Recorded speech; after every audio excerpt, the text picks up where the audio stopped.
After weeks of grinding it out, searching for leads, making offers, finding cash buyers, and making videos of everything for you guys along the way, it's time. But for real, I'm super excited and kind of giddy to make this video for you guys because so many of you have been with me throughout the entire journey, and you could tell from the title of the video, we made it. I broke through that wall and got that coveted first deal, and as always, I'm here to give you guys all the juicy details. If you're new here, my name is Lili, and this is episode 8 of a series where I've been documenting my journey from start to finish of trying to get my first wholesale deal. If you're watching this sometime in the future, you can check the description below and find a link to the entire playlist of me wholesaling a property from start to finish, and hopefully we'll all be able to look back on this first video and see that I actually did get a deal. If you haven't seen those other videos or you're not quite sure what wholesaling is, I will definitely put a link in the description to the entire playlist so you can go back and watch any of the episodes that you missed. But for now, a quick definition of wholesaling is when you find a distressed property, put it under contract, and then sell that contract to an investor for a fee. I've got a ton of videos on my channel breaking that down even more in depth, so I'll put some links in the description below for you to watch later. But right now, I want to jump in and tell you guys how long it took me to find this property, what type of lead it was, how much I spent on the lead, how I came up with my offer price and negotiated to get the deal under contract, how I found a cash buyer, and what comes next, what happens after that. So if you are as excited as I am, you know what to do. Turn that like button blue, and please share this video with someone that maybe you've discussed financial freedom or real estate investing with to show them, what the journey is like and how quickly you could really change things for yourself through real estate investing. And at the time that this video is being recorded, it's the start of October, and one of my goals for this month is to help 3 other people get their real estate and wholesaling businesses off the ground. So I've got a survey in the description below where you guys can tell me exactly what the best way is for me to help you do that. We'll talk more about that at the end of the video, but for now, let's get to it. So first, what property is this and how long did it take me to find it? You guys that have been watching saw this property in episode 7. It's a 3-bedroom, 2-bathroom, and it's in a popular suburb right outside Tulsa. From the first day that I went driving for dollars and made my first offer until the day I found this property, it was right at just like 5.5 weeks. In that span of time, I made about 70 offers. And what you might find interesting is that this isn't actually the first offer that was accepted for me. I actually got 3 offers accepted before this one, but for different reasons, I wasn't able to assign those contracts to a cash buyer. First, I got a property under contract for way too high of a price because I really didn't know what I was doing.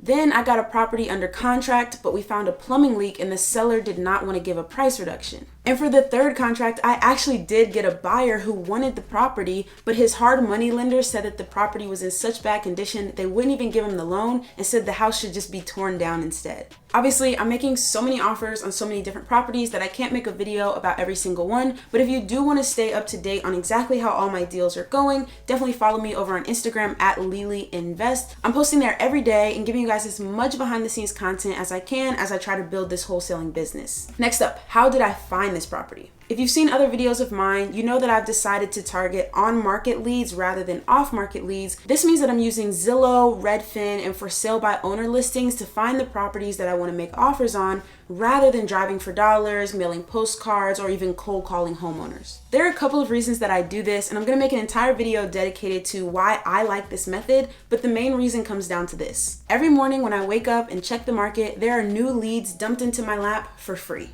Tulsa isn't thought of as a huge city, but between Tulsa and kind of the surrounding areas, there's about 1.5 million people, which means that every single day there are properties on the market for sale, and a handful of them are in distressed condition and a good target for a cash offer. And that's exactly what happened with this property. It came on the market one morning, and there were 3 things that immediately told me it was a good deal. First, it was for sale for $62 a square foot, and I've been doing a ton of research, and I know that homes in that area are selling for over $100 a square foot. The second thing was that there were no interior pictures, and this could mean 2 things. It could mean that the inside of the house is in such bad condition that the agent doesn't even want to put pictures up, or it could mean that you just got to the deal so early that the pictures haven't actually been uploaded to Redfin or Zillow yet. In this case, it was the second one, and that was the 3rd important thing that I knew made this a good deal for me, is that the property had just been posted on the market 20 minutes earlier. This meant that all the other investors who were also looking on market for their deals may not have seen it yet, and I might have an advantage to get my offer in first. So that's how I found it. And I think the important thing, especially for those of you that are watching that are new and maybe don't want to spend a ton of money, is that all of my leads are free. I didn't have to go out and have a car to drive for dollars or spend hundreds or thousands of dollars on postcards or, text message blasting. I just sat down, opened my computer, and got to work combing through all the properties that had come on the market that morning. So once I saw it, I immediately called the listing agent. I didn't call a buyer's agent, I called the listing agent. And if you want to get a breakdown of exactly why, definitely check out this video right here. But I called her up, I told her I was an unrepresented cash buyer and that myself and my partners were looking for investment properties in the area. She started to tell me about the property and explain why it was priced so low, and it was because the house needed quite a bit of work. Luckily, the seller had already gotten a quote for the major repairs that were needed, and it came out to $11,000 for the structural work, $4,000 to repair the siding, and $8,000 to put on a new roof. I told her that none of that would be a problem, and I asked her to send me pictures of the inside since none were online yet. Initially, she told me that the pictures would be online in a few hours, and I responded with something that I think really sealed the deal for me. I told her that as soon as the properties hit the market, all of the other investors were going to flood in, and with me being an unrepresented cash buyer, I offered her the chance to write the offer on my behalf and get double commission on this deal as my buyer's agent and the seller's agent. She immediately understood why I wanted to move quickly, and she kind of got on my side and sent me a bunch of pictures of the interior so I could start to put together a rehab budget. I'll go ahead and put some of the pictures on the screen for you guys right now.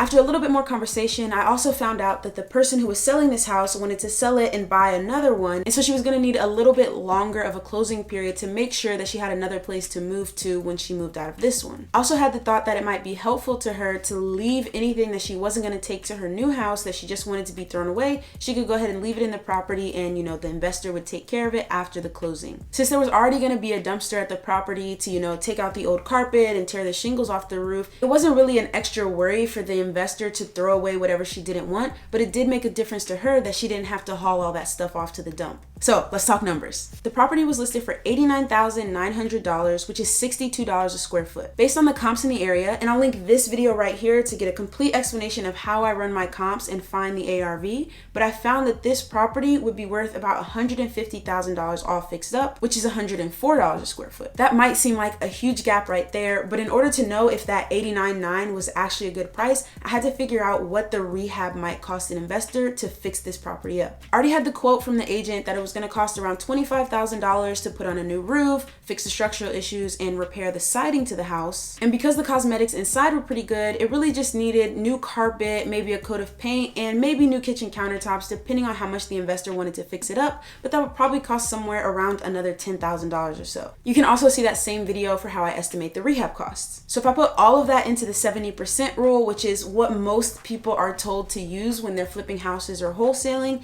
it came out to the $150,000, which was our ARV, times 70%, minus the rehab of $35,000, minus $10,000 as my wholesale fee. And that all equaled $60,000, but that is not what I offered. Because it is such a hot market right now, the cash buyers that I've been talking to have told me that they're using a new formula. I like to call it the all-in formula, and I'll make another video completely breaking it down, but I'll show you how it worked for this deal. It's the purchase price from the seller, plus the rehab budget, plus my assignment fee. All of that divided by the ARV needs to equal 80% or less. You can also think of this just simply as the 80% rule, but I like to think of it in this way just because the math works better in my head. Some of the investors have said they like this number to be less than 70%, some have said 75%, but the vast majority have said they're working with 80% right now. So I just kind of played around with the math on my computer really easily and came up to $75,000 as a purchase price that would put this entire thing at 80%. So then we started the negotiation. With a listing price of $89,900, I offered $73,900, the seller counted at $79,900, I counted at $76,000, and they accepted. Since this was an on-market deal, the agent took care of writing up the official state contract, sent it to me, I docu-signed it from my phone, the seller did the same thing, and then later that day, I took it to the title company that I had already told I would be bringing them an assignable contract, and I gave them a $500 earnest money check to make the entire thing official. I've got a video on earnest money and dealing with title companies coming soon, so make sure to subscribe for that or check the description below to see if it's out yet. Now, when I wrote up that offer to the agent, there were two really important things that I included. In the offer sheet that I sent her, I made sure to specify that I had 10 business days to do my due diligence, which for a wholesaler means to find my cash buyer or to send this deal to a cash buyer that I already had in mind, which I did. And then the second thing is this clause right here, which just lets everyone know in writing that this contract is assignable, and so I don't have any problems when it comes time to close on this deal and assign the contract to my cash buyer for a fee. Do you absolutely have to include this and disclose that you're going to assign the contract and that you're not actually the end buyer? Most people say no, but I like to be upfront about everything so I don't have to worry how the agent's going to feel, how the seller's going to feel, if anybody's going to object to me making money at closing. And I don't want to leave a bad taste in anyone's mouth because I want to do repeat business with these agents when they get other listings that would be good for an investment property. So I got that specific language to put in the offer sheet from a real estate lawyer that I hired, and you can get the offer sheet template in the description below for free. So at that point, the acquisition side of the deal was handled, right? I found the property, got it under contract, and now it was time for the disposition side and passing that contract off to a cash buyer. Over the previous 5 weeks, I'd gathered about 30 email addresses from networking in the local investing Facebook group, as well as cold calling some cash buyers in the area. I'll link this video in the description for you to watch later. It explains more in depth how I find cash buyers and shows you some of those cold calls that I make to them. So then I emailed those 30 investors with a link to the Google Drive folder that had all of the information, pictures, and details about the property, and told them I was asking $86,000 for it, which would leave me a $10,000 spread. Stay tuned to see if I actually made that much. I also called up about 10 of those buyers individually because they were the ones that told me they were looking for properties that fit that 80% all-in rule, and I also knew that this neighborhood was an area that they were looking for 3-bedroom, 2 bathrooms in. If you watched episode 7, you saw that I got 4 cash buyers out to the property that day, and a lot of them seemed pretty interested, but unfortunately, I only ended up getting 1 offer that day, and that was for $73,000, which was less than I even had the contract for. But it was just like the second day of my due diligence period, so I told that buyer $73,000 wasn't going to work, but I would get back with them after I got offers from other investors. The other 3 buyers that came out to the property all had different reasons, but it just ended up that none of them were going to be able to close on this deal with me. I was getting a little worried that I would have to cancel another contract, but I just really felt like this was a good deal, and I still had like 7 days left in my due diligence period. So here's what I did. I went back on that Facebook group, and even though I had already posted my deal and sent it to everyone who had commented that they were interested, I looked at other people's deals, looked in the comments, and saw who was interested in those deals. I then messaged those investors and said, hey, I saw your comment in the investing group. If you're still looking for properties, here's what I have available. That link sent them to a folder with all of my available properties, and at the time I had 2 available. Over the next few days, I probably sent out about 20 to 30 of those messages, and I got a handful of responses until I got this message. The offer was for $82,000, which would make my first assignment fee $6,000. What do you think I did? I took it. And what's wild is that this buyer is buying so many properties and he's so confident in his investing system that he didn't even need to come see the property. He basically looked at the comps that I sent him, the pictures and the video walkthrough, and it also helped that we already had the quote for the major damage that needed to be repaired, and all of that was enough for him to run his numbers and make an offer. I sent him the assignment contract for $82,000 to sign from his phone. When he sent it back, I signed it and sent it right to the title company, and then the next day he took his $500 of earnest money to the title company to cover my $500 of earnest money. The closing will be in a few days, and there's nothing more for me to sign, so I'm not even going to go to the closing. I'm just going to wait for everything to be settled. Then I'll go pick up my check, which will be for $6,000 plus the $500 that is basically a refund of the earnest money that I put down initially. I have learned so much over the last 6 weeks, and now I really want to know how I can best help you. I've been working with quite a few of you one-on-one to help you get your wholesaling business off the ground as well, but as I make more offers and get more contracts, more of my time is spent there,